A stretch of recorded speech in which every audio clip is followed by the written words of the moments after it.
है श्रीनगर में आतंकी हमला हुआ है। सीआईडी इंस्पेक्टर को आतंकियों ने गोली मारी है। घर के पास सीआईडी इंस्पेक्टर को 3 गोली मारी। इलाज के दौरान इंस्पेक्टर ने दम तोड़ दिया। नौगाम इलाके की घटना बताई जा रही है।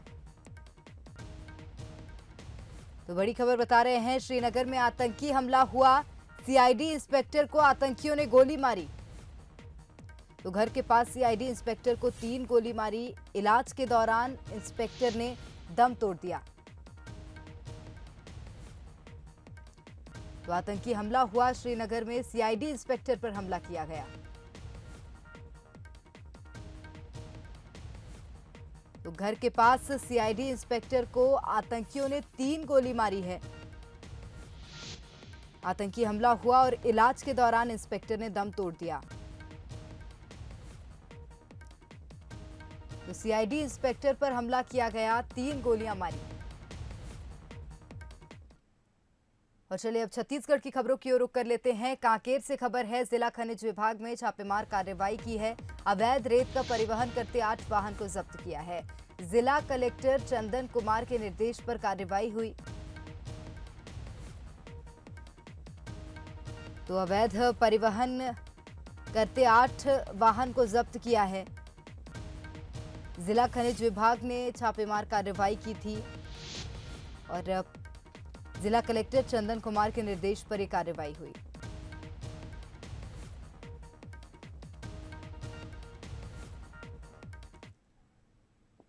छत्तीसगढ़ की सियासत में इन दिनों मंत्री टीएस सिंहदेव काफी चर्चा में हैं। कभी 2.5 साल की सत्ता को लेकर तो कभी जिलों के प्रभार में कटौती को लेकर। अब एक बार फिर बीजेपी में शामिल होने की अटकलों को लेकर स्वास्थ्य मंत्री टीएस सिंहदेव चर्चा में हैं। बीजेपी में शामिल होने की अटकलों पर मंत्री सिंहदेव का कहना है कि जिन लोगों के पास सोच की कमी है वो ऐसे बयान देते हैं, लेकिन उनके रग रग में कांग्रेस से। उन्होंने कहा कि बीजेपी में जाने की बात 100 जन्म में भी पूरी नहीं हो सकती।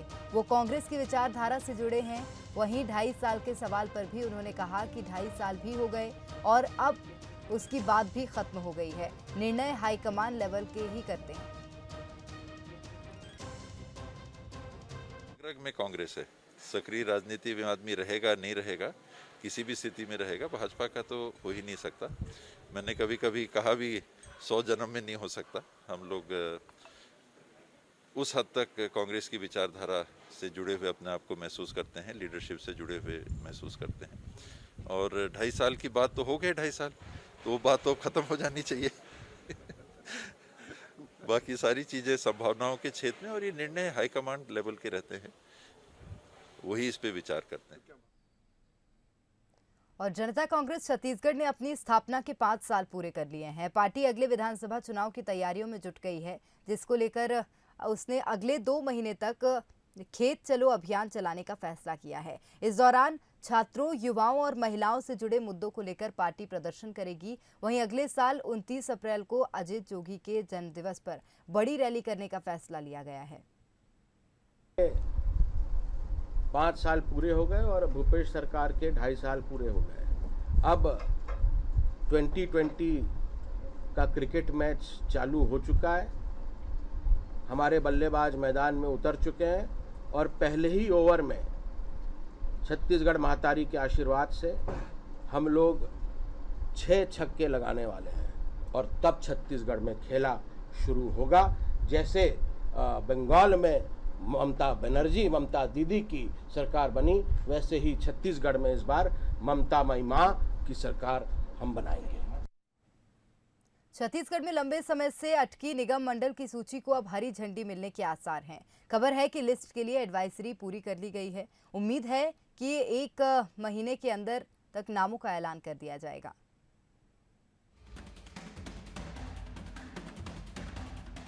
छत्तीसगढ़ में कांग्रेस सरकार के कार्यकाल को 2.5 साल बीत गया, लेकिन निगम मंडल के खाली पद अभी भी नहीं भरे गए। अंदर खाने कई बार चर्चा हुई, मंथन हुआ, पर कार्यकर्ताओं का इंतजार लंबा होता ही गया। लेकिन एक बार फिर उम्मीद जगी है। मुख्यमंत्री भूपेश बघेल ने इस बात के संकेत दिए हैं कि जून के आखिरी दिनों में नामों का ऐलान किया जा सकता है। ऐसे में संभावित नामों पर चर्चा एक बार फिर सुर्खियां बटोर रही है।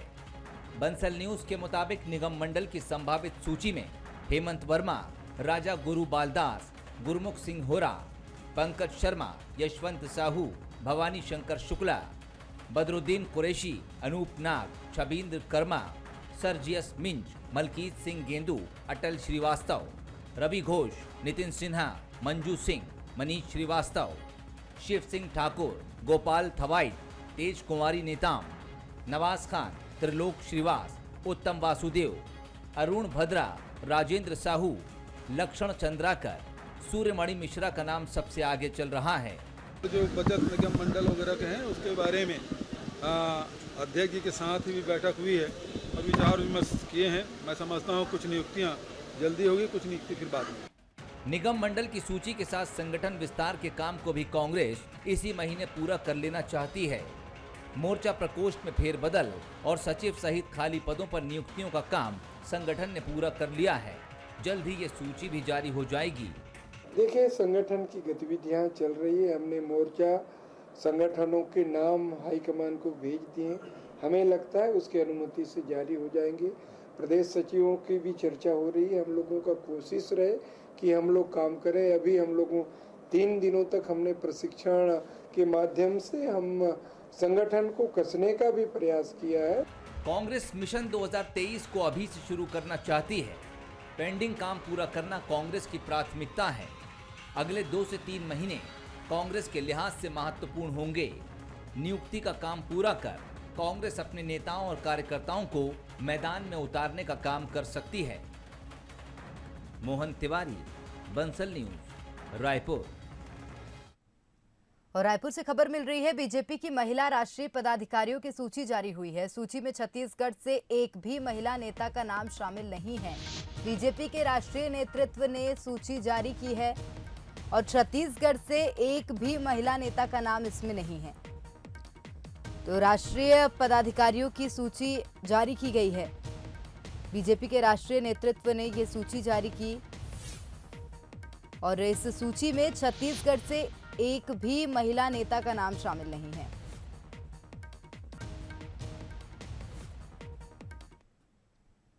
और अगली बड़ी खबर भी रायपुर से है। बीजेपी के राष्ट्रीय महामंत्री दुष्यंत कुमार गौतम का दौरा है।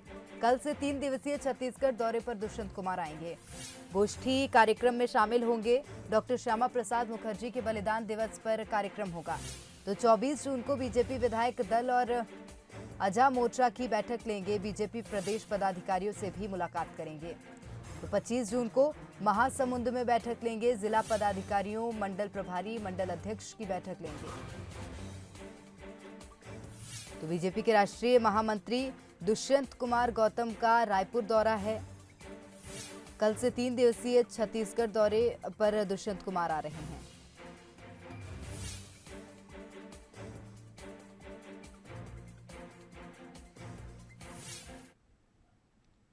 छत्तीसगढ़ में भूपेश सरकार का 2.5 साल का कार्यकाल काफी सराहनीय रहा। ऐसा कहते हुए बालोद की गुंडरदेही विधानसभा के 50 से ज्यादा युवा कांग्रेस में शामिल हुए। विधानसभा विधायक कुंवर सिंह निषाद के कार्यालय में सभी युवाओं ने पार्टी की सदस्यता ली। युवाओं के कांग्रेस में शामिल होने के फैसले को लेकर विधायक कुंवर सिंह निषाद ने केंद्र सरकार पर निशाना साधा। विधायक ने कहा कि केंद्र ने 2 करोड़ रोजगार देने के नाम पर युवाओं के साथ छलावा किया, जिससे आहत होकर युवा अब कांग्रेस पार्टी की ओर रुख कर रहे हैं।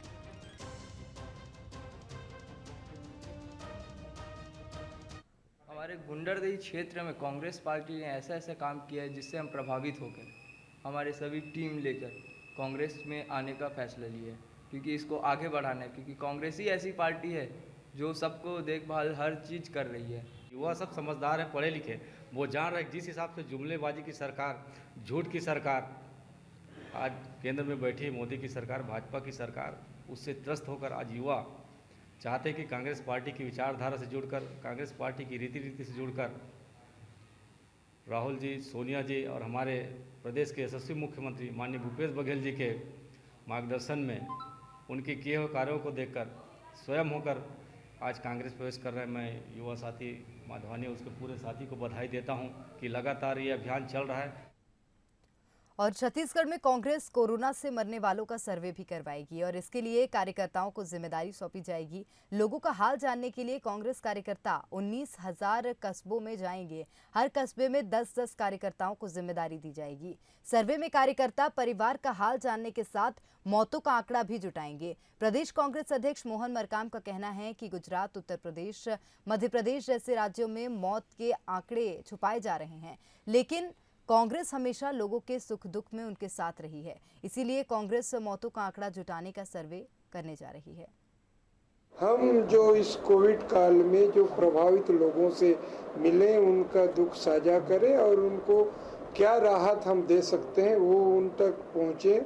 और एक सर्वे भी हम लोगों को करना है कि इस कोविड काल में कौन बीमार थे, उनके परिवार के लोगों की मौत हुई है नहीं हुई है। हम ब्लॉक अध्यक्षों के माध्यम से हम जितने हमारे कस्बे हैं, लगभग 19,500 से अधिक कस्बों में हम संगठन के माध्यम से पहुंचेंगे और हर हमारा जो कोरोना वायरस जो संगठन का होगा वो हर दिन 10 से 15 घरों में जाएगा।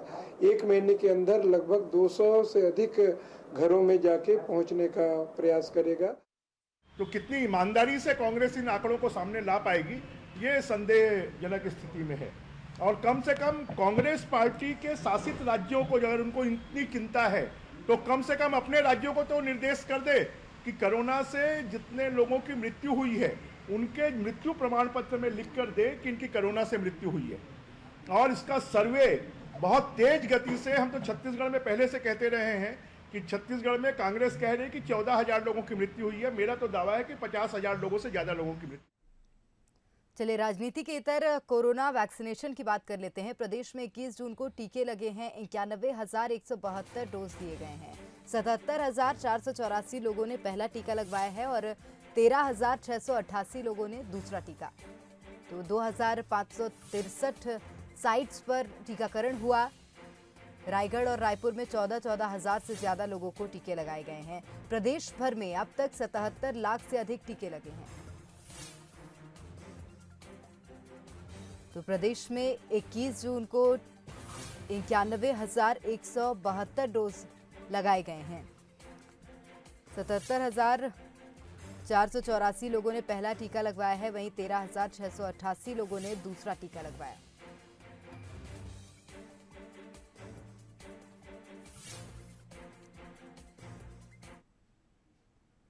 और रायपुर में वैक्सीनेशन को लेकर नगर निगम की बैठक भी हुई। वैक्सीनेशन को लेकर जागरूकता अभियान अब निगम चलाएगा। रविवार को सभी 70 वार्डों में जागरूकता अभियान चलाएगा।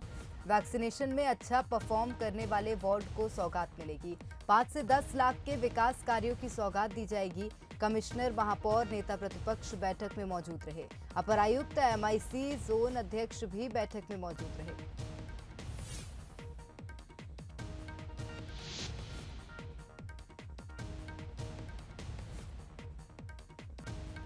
तो अब वैक्सीनेशन सर्टिफिकेट वितरण में जो दिक्कतें आ रही हैं उसको लेकर चर्चा हुई है। नगर निगम ने वैक्सीनेशन को लेकर बैठक की। रायपुर में वैक्सीनेशन की रफ्तार में कभी वैक्सीन की कमी तो कभी रजिस्ट्रेशन ऐप रोड़ा बन रहा है। ऐसे में वैक्सीनेशन को लेकर कई तरह के सवाल खड़े हो रहे हैं। एक रिपोर्ट देखिए। देश में वैक्सीनेशन रफ्तार पकड़ रहा है। कई राज्यों में टीके लगाने को लेकर नए रिकॉर्ड की होड़ लगी है। आंध्र प्रदेश में एक दिन में 13 लाख तो MP में एक ही दिन में 16 लाख से ज्यादा टीके लगा दिए गए। लेकिन छत्तीसगढ़ में अभी सुधार की बहुत गुंजाइश दिख रही है। राजधानी रायपुर में कोरोना की दूसरी डोज को लेकर दिक्कतों का दौर जारी है। लोगों ने जहां पहली डोज लगवाई थी, दूसरी डोज लगवाने पहुंचे तो सेंटर बंद मिले। लोगों को समझ नहीं आ रहा कि दूसरी डोज कब और कहां लगेगी। और मुझे पहला डोज कोवैक्सीन लगा था। उस समय हमने 9 मई को लगाया था और लाइन पे लग के लगाया था। उसके बाद अभी तक के सेकेंड डोज का हमारा ड्यू डेट निकल चुका है, पर अभी तक कुछ अवेलेबिलिटी ऑफ कोवैक्सीन कुछ अभी तक इन्फॉर्मेशन नहीं मिली है। और जब मिलती है तो इतने शॉर्ट स्पैन में मिलती है कि हमें बुकिंग करने का समय ही नहीं मिलता और उतने देर में वो वैक्सीन ख़त्म हो जाती है। दिक्कत वैक्सीनेशन सेंटर की ही नहीं है। टीका रजिस्ट्रेशन के लिए बनाए ऐप भी लोगों को कंफ्यूज कर रहे हैं। छत्तीसगढ़ के लिए बने CG टीका ऐप में जिन लोगों ने रजिस्ट्रेशन के जरिए पहला टीका लगवा लिया, उन्हें दूसरे टीके के लिए कोविन ऐप में रजिस्ट्रेशन कराना है, लेकिन कोविन ऐप उन्हें पहली डोज के लिए ही रजिस्टर्ड कर रहा है। देखिए, कोवैक्सीन का सेकेंड डोज और इवन फर्स्ट डोज भी हमने कम साइड बना के रखे हैं, क्योंकि वैक्सीन की उपलब्धता हमारे पास कम है। तो हमने सिर्फ मेडिकल कॉलेज में, जिला अस्पताल में और शहीद स्मारक में रखा हुआ है। और हमारी जो 11 CSC हैं, ब्लॉक की CSCs और अर्बन की CSC, हमने सिर्फ वहीं पे इसकी व्यवस्था रखी है। ऐसा माना जा रहा था कि 21 जून के बाद प्रदेश में वैक्सीनेशन का काम बेहतर तरीके से होगा, लेकिन वैक्सीन की कमी और व्यवस्था की खामी से वैक्सीनेशन का काम स्पीड नहीं पकड़ पा रहा है। अभिषेक शुक्ल, बंसल न्यूज, रायपुर। आगे बढ़ते हैं। बिलासपुर संभाग का सबसे बड़ा सरकारी अस्पताल सुविधाओं और स्टाफ के अभाव में जूझ रहा है। इसका सीधा असर मरीजों के इलाज पर पड़ रहा है। हाल ये है कि कई वार्डों में नर्सिंग स्टाफ ही नहीं है। 2 वार्डों में एक नर्स की ड्यूटी लगाने को सिम्स प्रबंधन मजबूर है। देखिए खास रिपोर्ट। बिलासपुर संभाग का सबसे बड़ा सरकारी अस्पताल छत्तीसगढ़ आयुर्विज्ञान संस्थान, जिसे लोग सिम्स के नाम से भी जानते हैं, स्टाफ की कमी से जूझ रहा है। कभी 350 बिस्तरों से शुरू हुए अस्पताल में 642 पदों पर भर्ती की गई थी। वर्तमान में बिस्तरों की संख्या 700 तक पहुंच गई, लेकिन रिटायरमेंट और तबादलों ने अस्पताल में 162 पद खाली कर दिए। अब नई भर्ती तो छोड़िए, पुराने सेटअप के मुताबिक भी अस्पताल में स्टाफ नहीं है। नौबत यहां तक आ पहुंची है कि मरीज का स्ट्रेचर धकाने के लिए भी कोई नहीं है। सिम्स को मौजूदा वक्त में 577 कर्मचारियों की सख्त जरूरत है। इनमें 190 staff nurse, 120 ward boy, 20 computer operator, 16 lab technician, 25 चौकीदार, 95 स्वीपर के साथ साथ कई और पदों पर भर्तियां होना है। तो मेरे हिसाब से यहाँ अगर स्टाफ की सुविधा बढ़ा दी जाए तो लोगों को और सुविधा मिलेगी, क्योंकि यहाँ ज़्यादातर लोग क्या ग्रामीण क्षेत्र से आते हैं और बड़ी उम्मीद से आते हैं, तो हमको ऐसा ट्रीटमेंट यहाँ मिलेगा। लेकिन अगर ऐसी ट्रीटमेंट अगर यहाँ नहीं मिलेगी तो वो फिर कहाँ जाएंगे। सुविधा है भी तो थोड़ा बहुत है, जो कि रिस्क ले नहीं रहे हैं वो लोग। तो ये दिक्कत है मेरे को बहुत ज़्यादा कि मैं कहाँ लेकर जाऊँ। सर, इतनी बड़ी हॉस्पिटल में सुविधाएं रहनी चाहिए। जब वहाँ से बोला जा रहा है कि है, तो यहाँ रहनी चाहिए। सिम्स प्रबंधन और स्वास्थ्य मंत्री खुद इस बात को स्वीकार करते हैं कि सिम्स में सुविधाओं और स्टाफ की कमी है। हालांकि दावा ये भी है कि इस समस्या को दूर करने की कोशिश की जा रही है। डेफिनेटली जब सिम्स बना था तो 350 बेड का हॉस्पिटल था और आज की डेट में 700 बेडेड हॉस्पिटल हो चुका है। तो जब जो बेडेड 300 बेडेड हॉस्पिटल था तो जो पद स्वीकृत थे, आज भी उन्हीं पदों के हिसाब से हॉस्पिटल चल रहा है। तो डेफिनेटली स्टाफ की बहुत ज़्यादा कमी है और इसके लिए हमारे MS सर ने ऊपर प्रशासन को बराबर मतलब इन्फॉर्म किया है, लिखित में बताया और उसके ऊपर प्रक्रिया चल रही है। और जैसे ही प्रक्रिया पूर्ण होती रहेगी, हमारे को पद मिलते रहेंगे और हमारी कमियां दूर हो जाएंगी। दिक्कतें हैं, सिम्स सैचुरेट हो चुका है, लोगों की मांग बढ़ती जा रही है। सरकारी जो व्यवस्थाएं हैं उन पे उनका विश्वास भी कुछ बढ़ता हुआ मुझे पिछले दिनों में दिखा।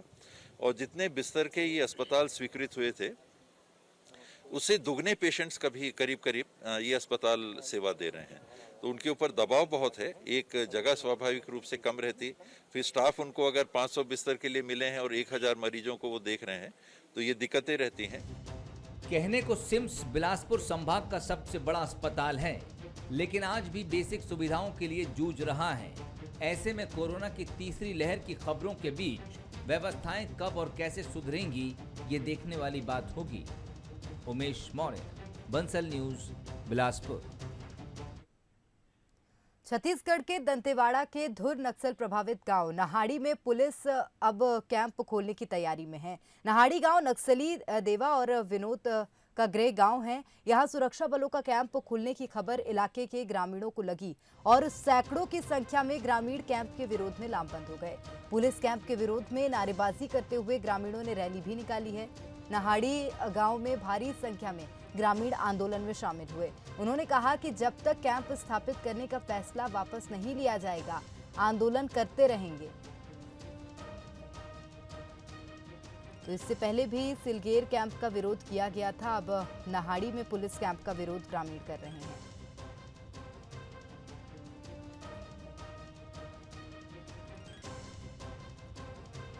तो अब ग्रामीणों ने नाहाड़ी में पुलिस कैंप का विरोध शुरू किया है। हाथ में बैनर पोस्टर लेकर रैली निकाली, प्रदर्शन किया। कांकेर की बात करेंगे। दाबकट्टा गांव में हाथियों का आतंक जारी है। दूसरे दिन भी हाथियों ने घरों को नुकसान पहुंचाया है, तहस नहस किया। हाथियों के दल ने बैल को कुचला, युवक भी घायल हुआ है। भानु प्रतापपुर इलाके में हाथियों का दल घुसा हुआ है और आतंक काफी ज्यादा देखने को मिल रहा है। घरों को तहस नहस हाथियों ने किया है और एक बैल को हाथियों के दल ने कुचल दिया है। युवक भी घायल हुआ है। भानु प्रतापपुर इलाके में हाथियों का इस तरह से आतंक देखने को मिला। चलिए आगे बढ़ते हैं। धर्मजयगढ़ की बात करेंगे। वन मंडल में एक बार फिर हाथी की मौत का मामला सामने आया है। छाल रेंज के बनहर गांव के पास एक मृत हाथी मिला है। संभावना है कि करंट लगने से हाथी की मौत हुई है। सूचना मिलते ही वन विभाग की टीम मौके पर पहुंचकर जांच में जुट गई। बताया जा रहा है कि पिछले कुछ समय से करीब 10 से 12 हाथी क्षेत्र में घूम रहे हैं।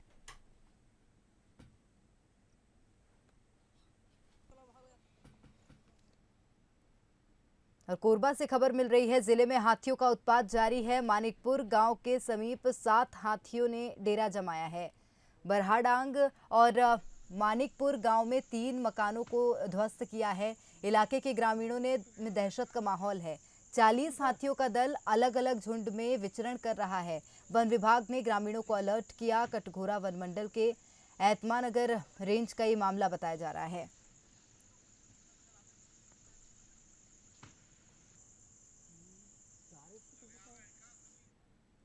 बालोदा बाजार के रिहायशी इलाकों में एक जंगली भालू को देखा गया है। ग्रामीणों ने वन विभाग को इसकी सूचना दी। मौके पर पहुंचकर वन विभाग की टीम ने सर्च ऑपरेशन शुरू किया। बता दें कि भालू के रिहायशी इलाके में देखने से लोगों में दहशत फैल गई।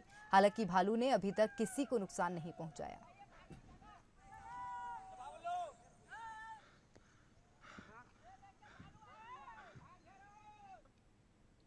कवर्धा के बोडला ब्लॉक में पेड़ों की अवैध कटाई लगातार जारी है, जिससे यहां के जंगल खत्म होने की कगार पर हैं। यहां 6 साल पहले तक साल, सागौन और बांस के हरे भरे पेड़ हुआ करते थे, लेकिन आसपास के लोगों ने पेड़ों की कटाई कर खेत और मकान बना लिए हैं। 2 किलोमीटर के इस क्षेत्र में सड़क के दोनों ओर करीब 500 एकड़ के फैले पेड़ों की कटाई हो चुकी है, जहां अब ग्रामीण खेत बनाकर खेती कर रहे हैं। कब्जाधारियों ने प्लांटेशन में लगे सरकारी बोर्ड और वन विभाग की ओर से लगाए साइन बोर्ड भी तोड़ दिए हैं। वहीं अब इस मामले में वन विभाग के अधिकारी 32 कब्जाधारियों को नोटिस जारी करने का दावा कर रहे हैं, जो रस्म अदायगी से ज्यादा कुछ नजर नहीं आ रहा है। ऐसे में पेड़ों को बचाने का अभियान कैसे सफल होगा, इस पर सवाल लगातार खड़े हो रहे हैं। जो अवैध कब्जाधारी हैं उनके खिलाफ ATA के अंतर्गत नोटिस जारी किया गया है। उनको एक समय सीमा दी गई है कि उसके अंदर वो वहाँ से खाली कर दें। बेदखली का जो नोटिस है उसके अनुसार यदि वे खाली नहीं करते हैं तो उनको एक और रिमाइंडर देंगे। रिमाइंडर के पश्चात फिर हम जिला प्रशासन में राजस्व विभाग और पुलिस विभाग से लिखित में भी हम अपना जो है पत्राचार करेंगे और संपर्क भी करेंगे कि तीनों फॉरेस्ट की, राजस्व की और पुलिस की संयुक्त टीमें वहाँ पर जाएं और बेदखली की कार्यवाही करें। लगातार जंगलों में अवैध कटाई हो रही है। बिना प्रशासन के मिलीभगत के, बिना राजनीतिक संरक्षण के ये कार्य हो नहीं सकता। और जिस जिले में प्रदेश का वन मंत्री यहाँ के विधायक हों, यहाँ के मंत्री हों, उनके जिले में लगातार जंगलों की कटाई होना निश्चित रूप से बेहद दुर्भाग्यजनक है। चाहे जंगलों की कटाई का मामला हो, चाहे कोरोना काल में रेमडेसिविर और जीवन रक्षक दवाइयों को कांग्रेस के नेताओं के घरों से लाकर पेशेंट को देने की बात हो, कहीं ना कहीं ये दिखता है कि प्रशासन को पंगु बनाकर राजनीतिक संरक्षण में पूरे प्रदेश में काम चल रहा है।